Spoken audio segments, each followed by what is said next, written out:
ଜୟ ଜଗନ୍ନାଥ। ମୁଁ ଜ୍ୟୋତିର୍ବିଦ ଶ୍ରୀ ନରେନ୍ଦ୍ର ଭୋଳ। ଆମର এই ରାଶି ନକ୍ଷତ୍ର କାର୍ଯ୍ୟକ୍ରମର ସମସ୍ତ ଦର୍ଶକମାନଙ୍କୁ ଶୁଭେଚ୍ଛା ଶୁଭକାମନା। ଆଜି ନଭେମ୍ବର 29 ତାରିଖ ଶନିବାର, ମାର୍ଗଶିର ମାସ ଶୁକ୍ଳପକ୍ଷ ନବମୀ ତିଥି, ପୂର୍ବ ଭାଦ୍ରପଦ ନକ୍ଷତ୍ର, କୁମ୍ଭ ରାଶିରେ ଚନ୍ଦ୍ର, ବିଛା ରାଶିରେ ରବି। ଆସନ୍ତୁ ଜାଣିବା ଆଜି ଦିନଟି ଆପଣମାନଙ୍କର କିପରି କଟିବ। ମିଥୁନ ରାଶି, କନ୍ୟା ରାଶି, ଧନୁ ରାଶି, ମକର ରାଶି, କୁମ୍ଭ ରାଶି, ମୀନ ରାଶି, ଏହି ରାଶିମାନଙ୍କ ପାଇଁ ଆଜି ଦିନଟି ମଙ୍ଗଳମୟ ହେବ। କାର୍ଯ୍ୟ ସିଦ୍ଧି ହେବ, ଯାତ୍ରାରେ ସଫଳ ହେବେ, ପରିବାରରେ ସୁଖ ଶାନ୍ତି ବଜାୟ ରହିବ, ଶତ୍ରୁ ଆଜି ପରାସ୍ତ ହେବେ, ବାଣିଜ୍ୟରେ ବୃଦ୍ଧି, ଧନ ଲାଭ, ବନ୍ଧୁ ମିଳନ, କାର୍ଯ୍ୟକ୍ଷେତ୍ରରେ ପ୍ରଶଂସିତ ହେବେ। ଆଜି ଆପଣ 100% ପରିଶ୍ରମ କରୁଛନ୍ତି, 70% ଫଳ ପାଇବେ।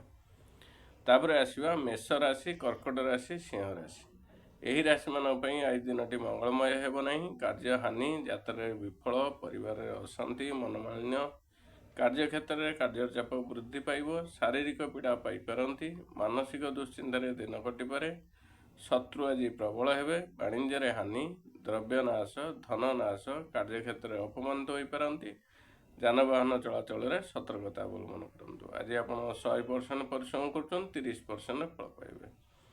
ତାପରେ ଆସିବା ବୃଷ ରାଶି, ତୁଳା ରାଶି, ବିଛା ରାଶି, ଏହି ରାଶିମାନଙ୍କ ପାଇଁ ଆଜି ଦିନଟି ଶୁଭ ଅଶୁଭ ଉଭୟ ମିଶ୍ରିତ ଫଳ ଲାଭ ହେବ। କାର୍ଯ୍ୟ ସିଦ୍ଧି ହେବ, ଯାତ୍ରାରେ ସଫଳ ହେବେ, ପରିବାରରେ ସୁଖ ଶାନ୍ତି ବଜାୟ ରହିବ, କାର୍ଯ୍ୟକ୍ଷେତ୍ରରେ କାର୍ଯ୍ୟଚାପ ବୃଦ୍ଧି ପାଇବ, ଶାରୀରିକ ପୀଡ଼ା ପାଇପାରନ୍ତି, ମାନସିକ ଦୁଶ୍ଚିନ୍ତାରେ ଦିନ କଟିପାରେ। ଆଜି ଆପଣ 100% ପରିଶ୍ରମ କରୁଛନ୍ତି, 50% ଫଳ ପାଇବେ। ଆମର ରାଶି ନକ୍ଷତ୍ର କାର୍ଯ୍ୟକ୍ରମ ଏଇଠି ଶେଷ ହେଲା। ଶେଷରେ କହି ରଖୁଛି, ଆଜି ଲାଉ ଖାଆନ୍ତୁ ନାହିଁ। ଜୟ ଜଗନ୍ନାଥ।